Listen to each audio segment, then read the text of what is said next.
ही आपने मानसरोवर यात्रा भी की है और मानसरोवर यात्रा को लेकर भी एक सुखद समाचार है कि अब हम लोग भी जा सकते हैं। रुक गया था जो 6 साल के लिए, फिर से अनवरत शुरू होगा। कोई एक ऐसी बात बताइए, क्योंकि जो आप जिस तरीके से अपनी भाव को बता रही हैं नदियों की यात्रा को लेकर, मैं चाहती हूँ कि मानसरोवर यात्रा को लेकर भी क्या भाव थे जब आप वहाँ पर पहुँची, क्या बताना चाहेंगे आप हमारे दर्शकों को? ये पहली बार ही मैं किसी से साझा कर रही हूँ जी।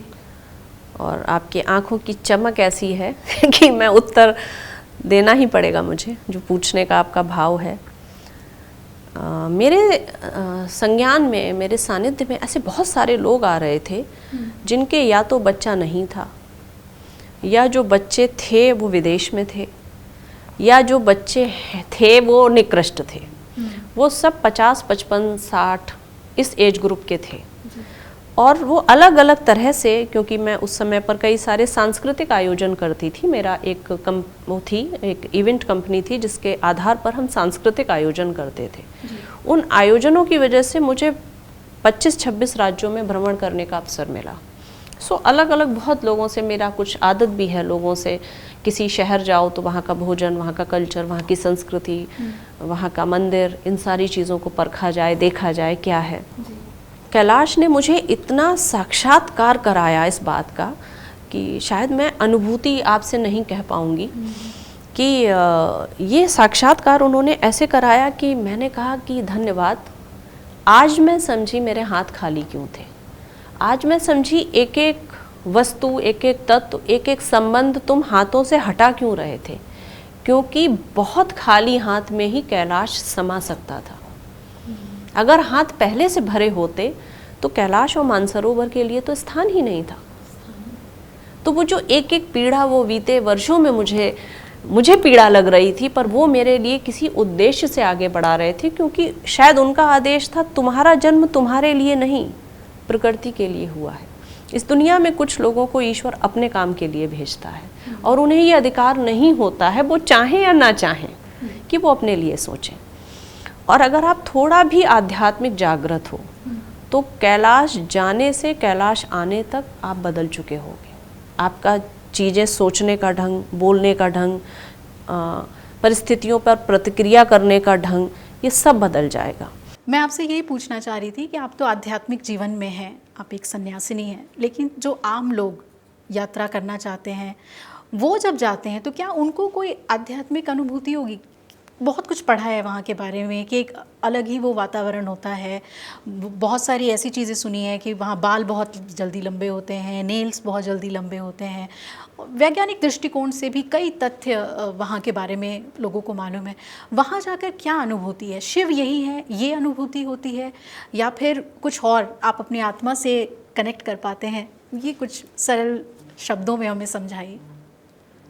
देखिए अभिलाषा, बाकी सबका तो मैं नहीं बोल सकती हूँ, उन्हें कैसा लगे, मतलब अनुभूति हुई होगी, क्योंकि थोड़ा सा दुर्भाग्य है पिछले 15-17 सालों में जिस तरह से, या सालों का ना भी कहूँ तो मैं कहूँगी कि जब से आधुनिककरण की दौड़ में हम गए हैं तब से हमारे सारे तीर्थ स्थान पर्यटन बन चुके हैं और हम पर्यटन की सोच से ही वहाँ जाने लगे हैं।